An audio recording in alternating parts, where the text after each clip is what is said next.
Welcome back to Encouraging Words for School Counselors, your 5-minute podcast with a mission to inform and uplift your work week. I'm Matt Fleck with Inspire Success. Kathleen Whybrew is a school counselor intern working with supervisor Laura Samide in 2 elementary schools, Maple Elementary and River Birch Elementary in central Indiana. As you'll learn today, intern Kathleen and supervisor Laura work very well together, even though at first they weren't really sure if they should work together at all. Laura and I have known each other for a long time. God love her. She knew me when I was a teenager. And so we got through that part of life. And so she kind of knew me a little bit coming in. And she actually shared with me that one of her primary concerns was that I would not be a good intern and that there would always be this like weird dynamic of, oh my gosh, we have a pre-existing relationship. How do I go about telling her, hey, this is not working out? But even with that thought in her mind, she still said, on my first day, she's like, you got a student at 9:30. So day one, she got me directly in with students and gave me opportunities to interact and grow my skill sets. Directly interacting with students almost immediately presented Kathleen with opportunities to expand and try out her skills. And Laura, her supervisor, was there to provide support and practical advice. We had a student who had some big problem with negative attention seeking in the classroom where it was out of control. It was every day. You had a teacher who was completely invested in him and doing everything that she could figure out, but we just couldn't get the student to control those impulses in the classroom. So she suggested doing a forced choice inventory with them to figure out what is their motivation, what do they want. He actually valued more than anything teacher feedback.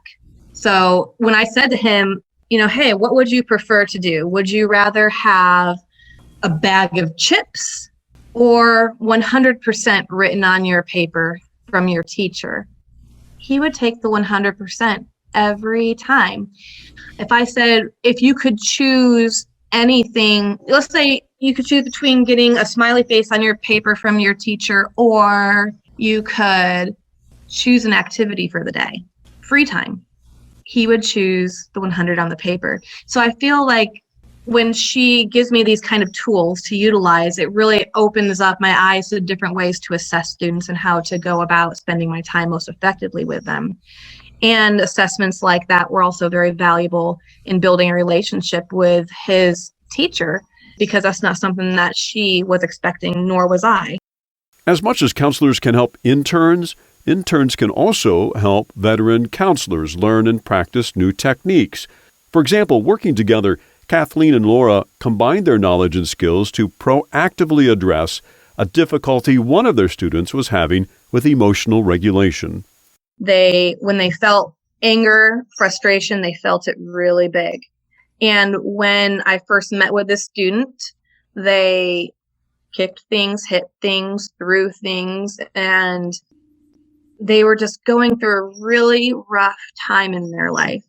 And this student ended up going through an emotional regulation group with me. They sat down with me for a couple individual sessions, but mostly it was giving them the mindful space that was most valuable. And that was, hey, instead of going off like a volcano in the classroom, when you feel yourself getting into the red zone, then you may come down here, regulate yourself, and go ahead and return.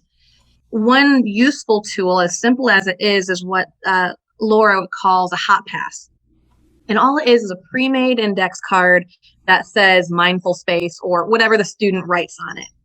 And this student got a hot pass so that when they found themselves in a situation where they needed the mindful space, all they had to do was hand it to their instructor. When kids are dysregulated, especially at that age, but I think anytime when you're full of emotion, sometimes it's hard to articulate that in a calm way that doesn't distract the rest of the classroom. So to give them that simple pass to say, here's this, where I'm going, this is where I'll be and I'll be back, works. And it wasn't abused. I think that's the important part too. That student in particular probably used it once every couple weeks or so. more at the beginning and then tapered off the end. It served its purpose. And what we saw was this progression of a kiddo who had a hard time identifying their emotions and appropriate coping skills transform into a child that knew what they were feeling, knew how to handle it appropriately in the classroom setting, and applied that knowledge when needed. Though Kathleen has had positive experiences working individually with students, she now has a better perspective on how limited counselors' time is and what must be done to address those time limitations.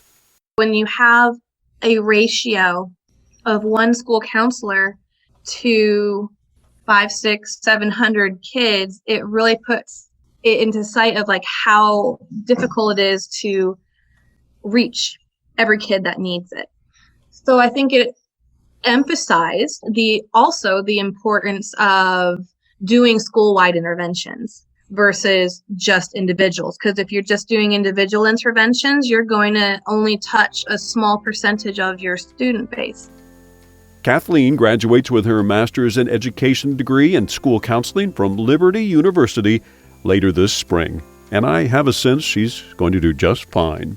Hey, before we go, a reminder that every week we appeal to your better nature to share a touching or humorous story of your experiences as a school counselor. And some weeks, to be frank, it's crickets out there. So I appeal to your good nature to think about sharing a story or two of your experiences by going to our simple online sound booth, open 24/7 at inspiresuccess.org/soundbooth, where you just have to click a button and you can record your story. By the way, you can re-record until you feel comfortable with what you're sharing. And you can also wear comfortable clothes like your pajamas if you want, because we only use the audio. Few things in life are that simple. And it's inspiresuccess.org/soundbooth. It would be especially great if you had a story about St. Patrick's Day or related to Easter or spring break, which, by the way, are all just around the corner. Hey, thanks for listening. Stay safe and have a great week.